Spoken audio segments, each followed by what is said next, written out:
Most people who start calisthenics quit within 2 weeks, not because they're lazy, not because they're out of shape, because they started with the wrong workout. And today, I'm going to give you the right one.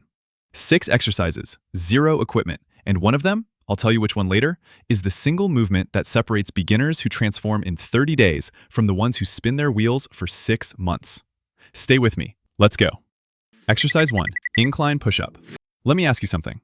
How many times have you seen someone at the gym doing push-ups with their elbows flaring straight out, their hips sagging, their neck straining forward? That's not a push-up problem. That's a foundation problem. They skip the step that builds the foundation. Here's what most people don't know about the incline push-up. The lowering phase, the part most beginners rush through, is where up to 40% more muscle damage occurs compared to the pushing phase. Slow it down. Take 3 seconds to lower, 1 second back up. That single adjustment makes an incline push-up harder than most people's floor push-ups.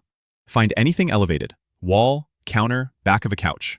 3 sets, 10 to 15 reps, 60 seconds rest. Exercise 2, bodyweight squat. Here's a fact that genuinely surprised me. Your legs contain over 60% of your body's total muscle mass. 60%. And most beginners skip them entirely. Here's why that's a catastrophic mistake. When you train large muscle groups, especially your legs, your body releases significantly more growth hormone. That hormone doesn't just build your legs, it builds your arms, your chest, your back, everything. Skipping leg day isn't just leaving leg gains behind. You're leaving full body growth on the table. Feet shoulder width apart, toes slightly out, hips back like you're sitting into a chair that's slightly too far behind you. Thighs parallel, drive back up. 3 sets, 12 to 15 reps, 60 seconds rest. Exercise 3, Australian pull-up. I need to stop for a second, because this next exercise is the one most beginner programs leave out entirely. And it's the reason most beginners develop rounded shoulders, poor posture, and upper back weakness that limits every other exercise they do. And this is the best back exercise a beginner can do without a single piece of equipment. Find a sturdy table, slide underneath, grab the edge. Feet on the floor, body in a straight line. Don't think about pulling with your hands. Think about driving your elbows toward your back pockets. Feel that shift? That's your back engaging instead of just your arms. 3 sets, 8 to 12 reps, 90 seconds rest. Exercise 4, glute bridge. I want you to imagine something. 6 months from now, you're at the gym. You've been training consistently, you feel strong, and then your lower back starts hurting.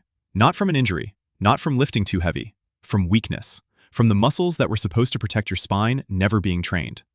Lie on your back, feet flat. Drive your hips up by squeezing your glutes as hard as you physically can. Hold 1 full second at the top. Lower slowly. 3 sets, 12 to 15 reps, 60 seconds rest. Exercise 5, dead bug. Okay, this is it. It doesn't look impressive. You won't sweat much doing it. Nobody is posting their dead bugs on social media. Lie on your back, arms up toward the ceiling, knees bent at 90 degrees in the air. Press your lower back completely flat into the floor.